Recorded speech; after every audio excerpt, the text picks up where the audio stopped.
Assalamualaikum warahmatullahi wabarakatuh. Alhamdulillah, salatu wassalamu ala rasulillah Sayyidina Maulana Muhammad sallallahu alaihi wasallam. Gini yang pertama jenengan harus matur nuwun sama Dr. Bunyai Aina. Berkatnya beliau punya watak memaksakan itu akhirnya. Terus kalau cerita sedikit tentang beliau cerita wudhu. Wudhu itu begini. Nanti di akhirat itu malaikat itu tidak secanggih Allah. Malaikat itu pinter-pinter banget. Tentu pinter Allah subhanahu wa ta'ala. Sehingga nanti itu kata Nabi, sabda Nabi itu kalau orang wudhunya sempurna, basuh wajah sempurna, tangan, kepala sempurna, itu nanti sinarnya itu terang benderang. Sehingga identifikasi kalau ini ashabil yamin, kanan ya kanan, kalau kiri ya kiri. Jadi yang gelap gulita itu kiri, yang terang benderang itu kanan. Kalau wudhu jenengan nggak bener itu jenisnya yang kelap-kelip. Nah ini bisa kegaruk kemana-mana. Karena mau dikanankan sinarnya nggak cukup, mau dikirikan nyatanya ada sinar. Yaitu terus kata Allah ini yang jenis ini menjadi ashabul araf karena pas digaruk sama malaikat identitasnya tidak jelas. Maka kata Nabi, inna ummati yut'auna yaumal qiyamati hurran muhajjalin. Umatku nanti dipanggil Allah itu dalam keadaan wajahnya bersinar, tangan kakinya bersinar. Terus Nabi ngendikan min asari wudhu. Semua itu efek dari wudhu. Kalau wudhunya sempurna, sinarnya itu sempurna. Nah, maka tadi Nek Aina cerita panjang lebar tentang wudhu. Jadi begini ya, wudhu itu meskipun sah dalam madhab Syafi'i ya. Dalam madhab Syafi'i itu kalau ngusap kepala itu sedikit pun itu sah. Tapi kalau dalam madhab Hanafi itu minimal itu sabon-bonan, seperempat orang. Ini itu apa kalau orang Jawa? Bon-bonan. Tapi yang musalsal, tapi bukan syarat sah ya, ini ideal. Yang musalsal sampai Rasulullah itu terutama bagi cowok kayak Gus Sofa ini begini. Nabi memasukkan, coba pegang ini dipegangin mic-nya. Ya Nabi memasukkan ini dua jempol ke sini, terus ini ditemukan di sini, terus begini. Musalsal. Musalsal ya, ini begini, terus ini ditempukkan gini, terus begini sampai sebelah. Sehingga semua kepala kita ini kena asaril wudhu, kena wudhu. Karena diantara identifikasi orang baik, ya itu ada istilah yauma taral mu'minina wal mu'minati yas'a nuruhum baina aydihim wa bi'aymanihim. Nanti di akhirat itu para malaikat itu melihat ini wajahnya bersinar apa enggak. Sekali bersinar langsung dikategorikan partai kanan. Kalau yang tidak bersinar partai apa? Kiri. Berarti partai terlarang. Terus kemudian disekat. Faduriba bainahum bisuril lahu bab, disekat. Nah, sekat ini nanti yang menjadi pagar Iqbal ya, menjadi apa? Pagar. Yang temangsang karena kelip-kelip itu disebut ashabil a'raf. Ashabil a'raf itu orang kalau dimasukkan surga kuotanya nggak cukup, dimasukkan neraka pernah ke majelisnya nih Aina kan nggak pantas. Kalau diumumkan gini kan nggak pas. Para ibu-ibu yang ikut ngaji nih Aina di Arisalah silahkan masuk neraka kan nggak pas ya. Makanya penting bikin paradok itu penting supaya kita tidak sah masuk apa? Neraka. Makanya ada pengarang burdah itu terkenal sekali. Pernah dengar tuh kitab apa? Burdah. Itu yang ngarang namanya Muhammad bin Said Al-Busiri. Namanya itu Muhammad. Bener-bener Muhammad namanya. Beliau dalam doanya itu lucu. Ya Allah, nama saya ini Muhammad. Sehingga kalau nanti engkau manggil, wahai Muhammad masuklah ke neraka, itu paradok. Engkau adalah zat yang nggak pantas bersikap apa? Paradok. Wahai Muhammad masuklah ke, itu paradok apa pas? Paradok. Makanya terus disunatkan punya nama yang baik supaya nanti misalnya, nah sehingga kalau nama kita kadung misalnya nama biasa atau nama Jawa nggak apa-apa. Tapi nanti punya nama baru ikut majelis apa? taklim atau majelis ar-risalah. Jadi wudhu itu penting sekali. Karena itu identifikasi. Jadi di surga neraka itu definisinya Allah itu yauma tabyaddu wujuh, di hari ada wajah-wajah bersinar, wa taswaddu wujuh, ada wajah-wajah yang gelap. Itu yang menjadi alasan Allah mana yang perlu masuk surga, mana yang perlu masuk neraka. Nah, tentang tauhid supaya sampai tidak terjebak ateis atau komunis. Saya pernah ngaji sama orang-orang Pertamina di pondoknya Gus Zofur Maimun, yang isi beliau sama saya. Ada orang tanya, Gus, andaikan ada orang ateis atau komunis atau non, dia sosialnya bagus tapi nggak iman sama Allah, dia suka bersedekah, berderma, masa ia menjadi ahli neraka? Kayaknya kok kasihan. Padahal kata kitab akidah, orang yang kafir termasuk neraka meskipun dia baik secara apa? Sosial. Terus saya punya analogi itu kias. Misalnya saya punya rumah, ini rumah saya, ada kulkas isinya buah lengkap, ada makanan, rampatan, ada semua. Terus ini Gus Iqbal atau Gus Sofa ini masuk, terus ibu-ibu dibagi, ini silahkan makan, silahkan makan. Kira-kira orang itu nganggap Gus Sofa itu baik, nun sewu, apa maling?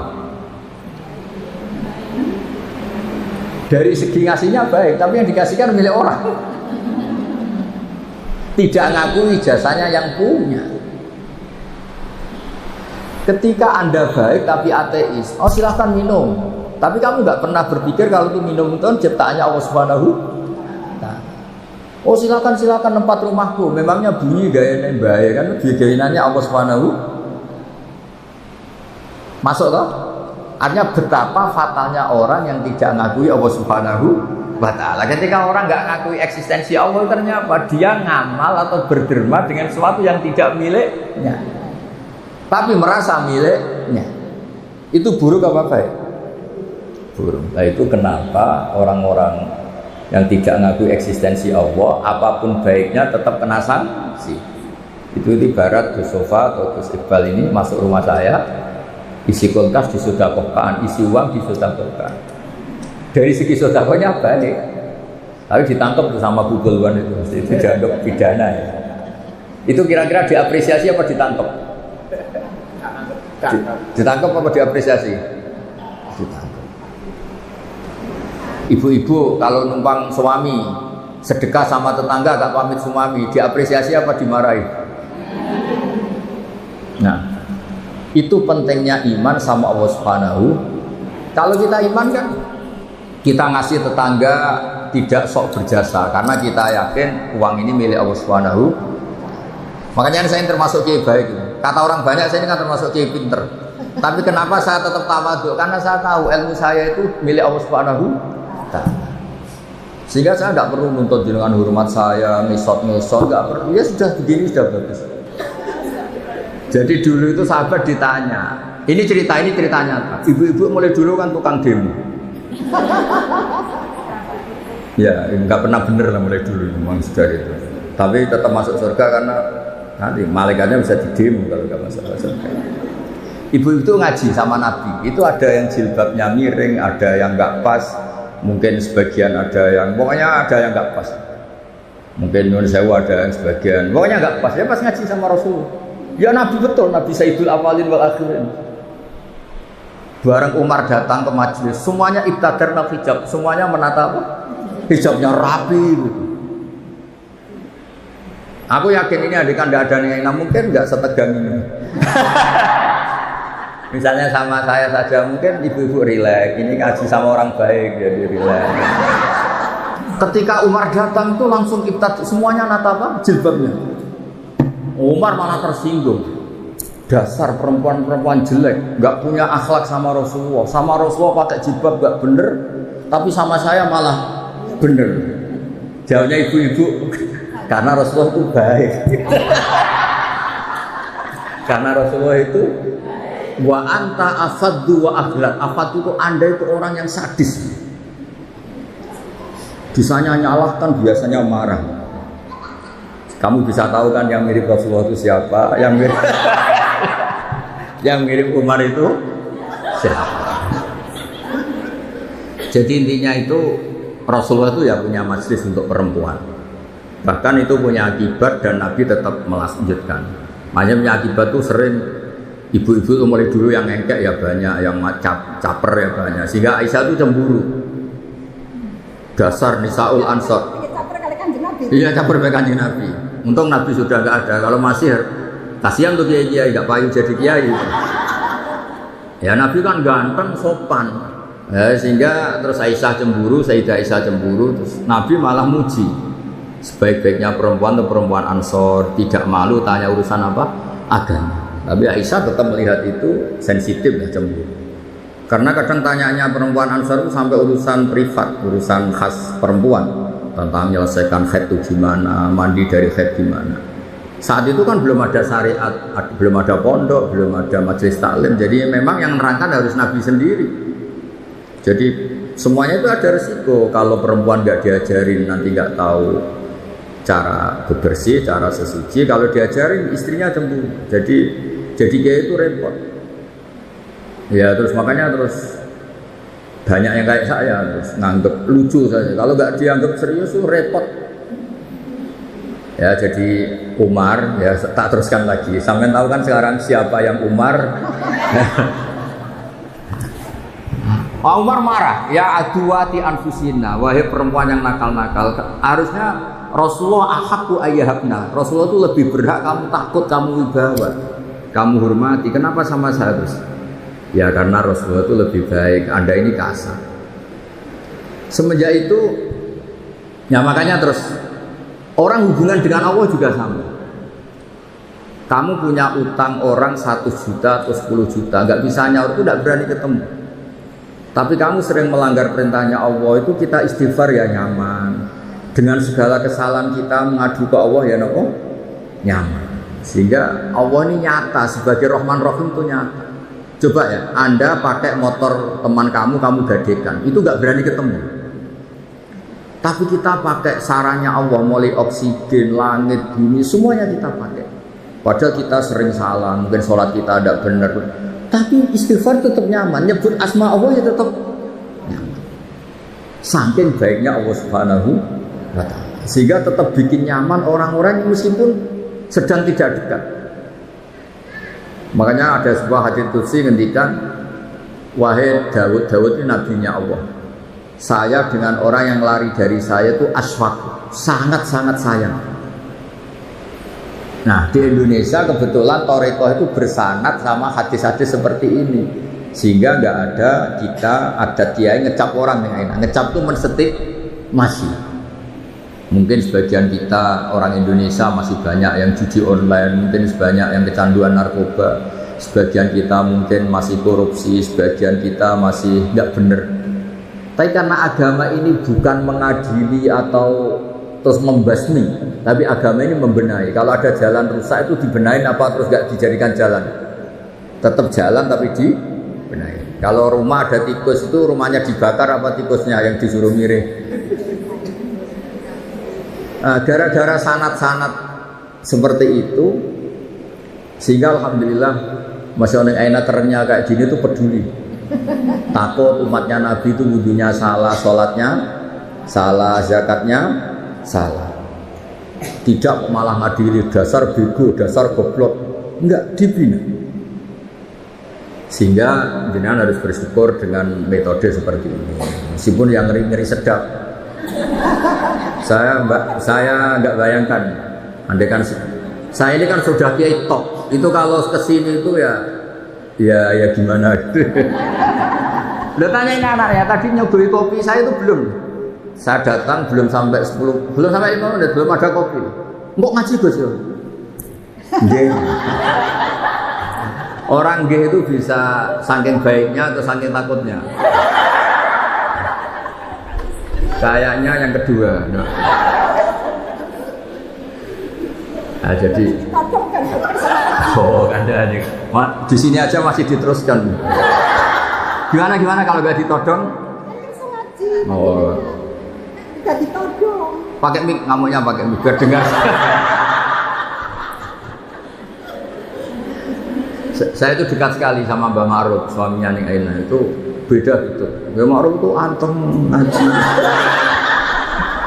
Kalau sama saya itu diskusi apa? Ihya. Lu tanya ini anak-anaknya. Diskusi kitab Ihya itu. Kalau sama Ning Aina diajari tukaran. Gus harus ada RMI perempuan. Tadi saya ketemu ketua RMI. Oh gugat terus. Dan saya senang. Memang perempuan itu baiknya gugat. Ini ada cerita. Ini cerita sanad mutasil.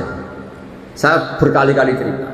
Belum ada hukum Allah dirubah kecuali karena pemberontakan kaum perempuan. Jadi di juz 28 itu ada surat namanya surat Mujadilah. Ada yang baca surat Mujadalah. Jadi ada perempuan cantik namanya itu Khawlah. Orang Arab itu kan hiper karena makannya daging tidak ote-ote jadi hiper. Kalau Kiai Jawa itu kan makannya ote-ote tempe terus utang jatuh tempo jadi sudah error sudah. Masalah syahwatnya itu sudah error. Sudah tempe terong utangnya jatuh apa? Tempo. Kalau orang Arab itu kan makannya daging, orangnya punya uang. Ya mungkin karena lama nggak hubungan suami istri, istrinya itu cantik, ngerti istrinya itu suci, sudah haid suci.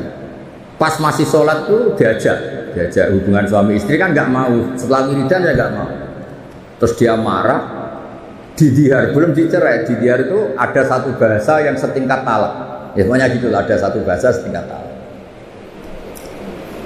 Terus dia apa itu merasa gimana kok sampai gini kayak sudah dia agak kecewa dengan perilakunya sendiri.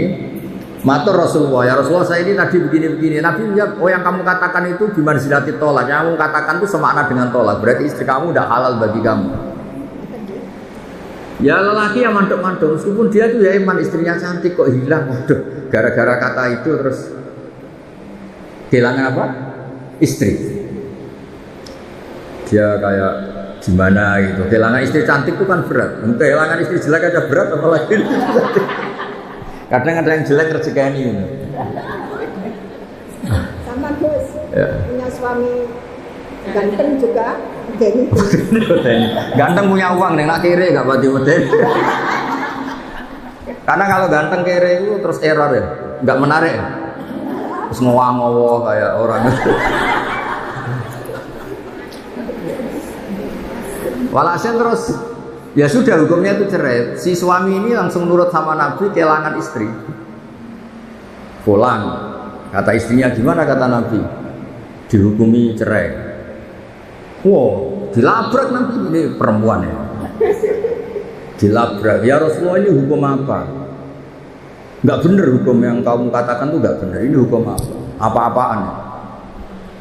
Kalau saya dicerai ketika masih cantik enggak apa-apa ya. Lelaki itu sudah menghabiskan muda saya, cantik saya. Ketika cantik saya, muda saya hilang, terus kamu hukumi cerai. Kalau dulu nggak apa-apa, sekarang saya ini sudah tua. Saya ini punya anak banyak. Kalau dirawat dia, mesti terlantar. Kata babon lain nggak. Kalau dirawat saya perempuan nggak bisa cari apa? Nafkah. Kalau bikin hukum yang benar, Nabi bilang sementara hukumnya hanya gitu, memang hanya gitu sementara. Lu itu perempuan tadi saking kacaunya bilang gini dengan sama Rasulullah, ya nanti engkau setelah laporkan Tuhan bahwa anda ini tidak serius. Kalau engkau jadi nabi, hukumnya harus dievaluasi.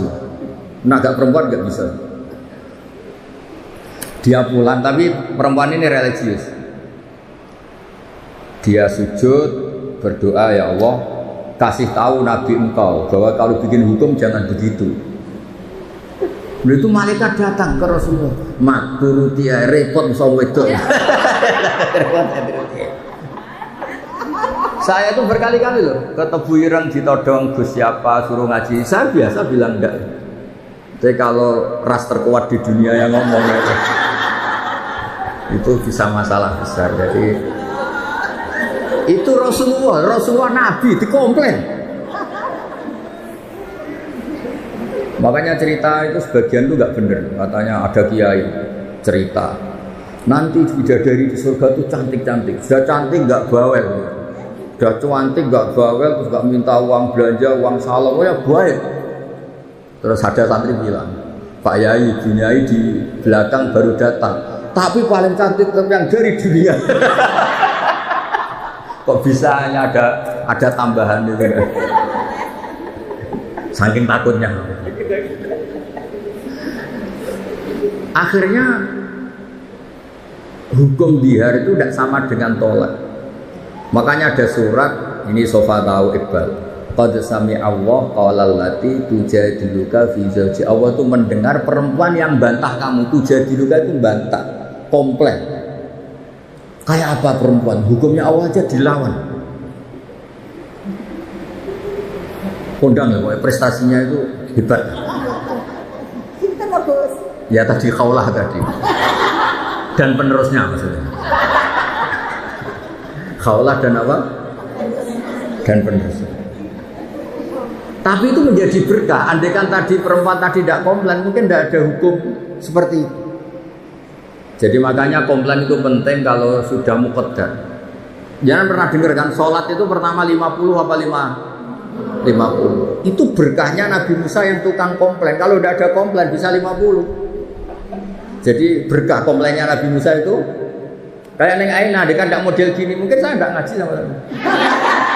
Misalnya loh, beliau berakhlak karimah kayak orang Jogja. Ngapunten Gus, nak menawi kerso, ngaos, nak boten nggih, mboten dadi penggalih, nderek. Wah, aku mesti milih, nggak yakin milih kan. Kira-kira lah, andai kan yang enak kayak orang Jogja sesopan itu, saya ngaji apa enggak? Oh enggak, pasti enggak. Itu buta teror, itu buta teror. Saya itu berkali-kali di Sidogiri, di pondok-pondok itu kan masih keluarga itu. Mesti ya mau gue nak ngaji, aku mau sesok ya sesok gak apa-apa. Tapi kali ini enggak. 5 menit. Jadi ya. Tadi saya baru asik cerita-cerita sama Mbak Anwar. Beliau delok jam, saya ngaji. Mbak Anwar. Jadi sowan Mbak Anwar ya dijami. Mbak Anwar loh, abahnya sendiri. Di tengah-tengah asik cerita ya hebat-hebat, Masya Allah. Semoga nanti Mungkar Nakir juga takut tanya. Terus repot misalnya Aina, wes kono nih sekarang.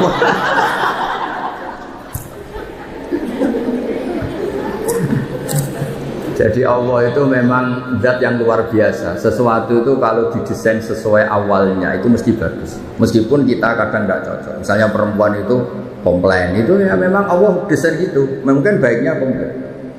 Saya itu sering dilapori santri-santri yang awal nikah. Gus, istri saya itu sering minta uang saya, padahal saya ini orang miskin, gimana ya? Tak jawab, ya sudah minta lelaki lain. Wah jangan Gus. Langsung berarti itu, ya memang senangnya perempuan mau minta uang siapa kalau nggak sama. Ada yang cerita lagi, Gus istri saya sering marah sama saya, gini. Ya sudah biar marah sama tetangga. Jangan Gus, nanti malah gimana? Artinya apa? Ya sudah desainnya perempuan itu minta sama suaminya, marah itu desain yang apa? Bagus. Maka para lelaki harus nikmati itu, harus mulai nikmati itu. Nikmati radio bobrok ini. Tidak harus. Karena kalau nggak dinikmati ya bisa stroke gitu. Ya karena Nabi itu orang paling pintar di dunia itu kan Nabi Muhammad. Itu nggak ada rumusnya ngadepi perempuan. Nabi pernah ngendikan, ini terakhir. Nanti ada tanya jawab, tak turuti semua. Ada Nabi itu ditanya, gimana Nabi menghadapi perempuan? Perempuan itu dikhuliqat min dilain awas, dari iga yang apa? Bengkok. Kalau kamu paksakan lurus, maka patah. Kalau kamu biarkan tetap apa? Bengkok. Nabi saja tidak punya rumus, apalagi kita. Sahabat ditanya, terus piye? Ya tidak piye, sudah gitu itu sudah. Diluruskan Pak, patah, dibiarkan bengkok. Ya sudah begini. Kayaknya orang paling cerdas di dunia tidak punya rumus kalau tentang apa? Perempuan. Hebat dia perempuan itu. Hebat. Ya saya itu berharap begini itu nanti kalau sudah ketemu Allah nanti di akhirat itu wis cobamu wis kenal ning Aina wis coba.